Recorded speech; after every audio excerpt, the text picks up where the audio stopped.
जनता की आवाज, सच का साथ। देखते रहिए लाइव न्यूज 101। प्रवेश प्रारंभ देर न करें, आज ही अपने बच्चे का दाखिला कराएं।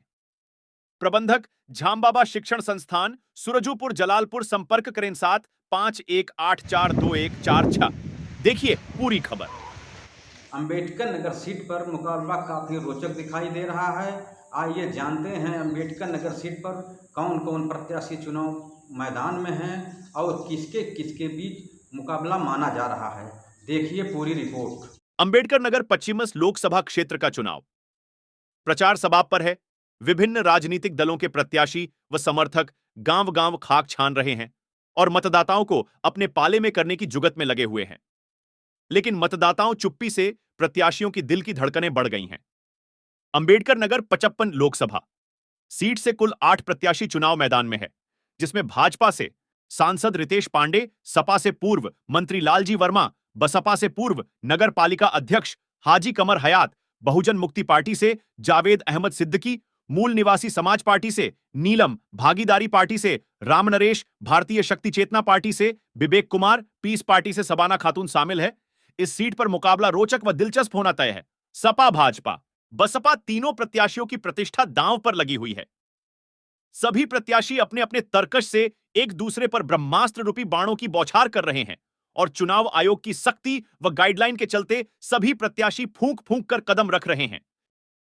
सांसद रितेश पांडे, पूर्व मंत्री लालजी वर्मा एवं जलालपुर नगर पालिका परिषद के पूर्व अध्यक्ष हाजी कमर हयात की सच्ची यारी थी।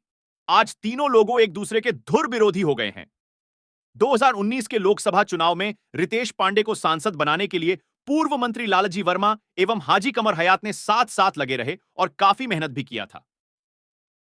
वर्ष 2022 के विधानसभा चुनाव के पहले पूर्व मंत्री लालजी वर्मा ने बहुजन समाज पार्टी से निष्कासन के बाद समाजवादी पार्टी का दामन थाम लिया और कटहरी से सपा के टिकट पर विधायक बन गए। सांसद रितेश पांडे प्रधानमंत्री नरेंद्र मोदी के खाने के निमंत्रण में जाने के बाद बहुजन समाज पार्टी से मोहभंग हो गया और भाजपा के हमराह हो गए। अब रितेश पांडे, लालजी वर्मा एवं कमर हयात का एक ही मकसद है, सांसद बनना, लेकिन तीनों की राहें अलग है।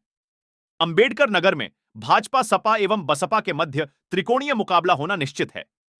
पहलवान जब एक ही मंडली के हो तो जीत हार का अनुमान लगा पाना होता काफी मुश्किल नहीं नामुमकिन है, क्योंकि एक दूसरे के दांव पेंच जानते हैं। भाजपा प्रत्याशी सांसद रितेश पांडे जहां सरकार द्वारा संचालित योजनाओं व विकास के नाम बैतरणी पार करने के जुगत में हैं, वहीं समाजवादी पार्टी के प्रत्याशी पूर्व मंत्री लालजी वर्मा महंगाई, भ्रष्टाचार के मुद्दे जनता के बीच उठाकर पतवार के सहारे नाव को पार लगाना चाहते हैं। बसपा प्रत्याशी हाजी कमर हयात बसपा की पूर्ववर्ती सरकार में कराए गए विकास कार्यों के बदौलत बाबा साहब के मिशन को पूरा करने के भरसक प्रयास में है। कभी बसपा का गण रही अंबेडकर नगर लोकसभा सीट आज सपा और भाजपा के लिए प्रतिष्ठा की सीट बन गई है। जातीय समीकरणों के मक्कड़जाल में उलझी इस सीट पर भाजपा प्रत्याशी के सामने जहां इतिहास बचाने की चुनौती है, वहीं सपा प्रत्याशी के सामने इतिहास बनाने की चुनौती है और बसपा प्रत्याशी को इतिहास दोहराने की चुनौती है। इस सीट पर तीनों सियासी परिवारों का रसूख दांव पर लगा है। अंबेडकर नगर लोकसभा सीट 2009 के आम चुनाव में पहली बार सामान्य सीट घोषित हुई। वैसे तो अंबेडकर नगर सीट पर दलित, मुस्लिम और पिछड़े वोटों की बाहुल्यता है, लेकिन 3 चुनावों में कभी भी इस समाज के नेताओं को जीत नहीं मिली। 2009 के लोकसभा चुनाव में बसपा प्रत्याशी राकेश पांडे ने भाजपा के फायर ब्रांड नेता विनय कटियार को हराया था। राकेश पांडे वर्तमान में भाजपा प्रत्याशी रितेश पांडे के पिता हैं और वो सपा से विधायक हैं। 2014 के चुनाव में भाजपा के हरिओम पांडे ने सपा उम्मीदवार राममूर्ति वर्मा को हराया था।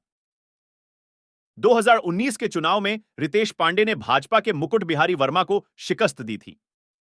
ऐसे में भाजपा प्रत्याशी रितेश पांडे के सामने जहां इतिहास बचाने की चुनौती है, वहीं सपा प्रत्याशी लालजी वर्मा के इतिहास बनाने की चुनौती है। बसपा प्रत्याशी हाजी कमर हयात को इतिहास दोहराने की चुनौती होगी। अंबेडकर नगर सीट कभी बसपा का गढ़ मानी जाती थी।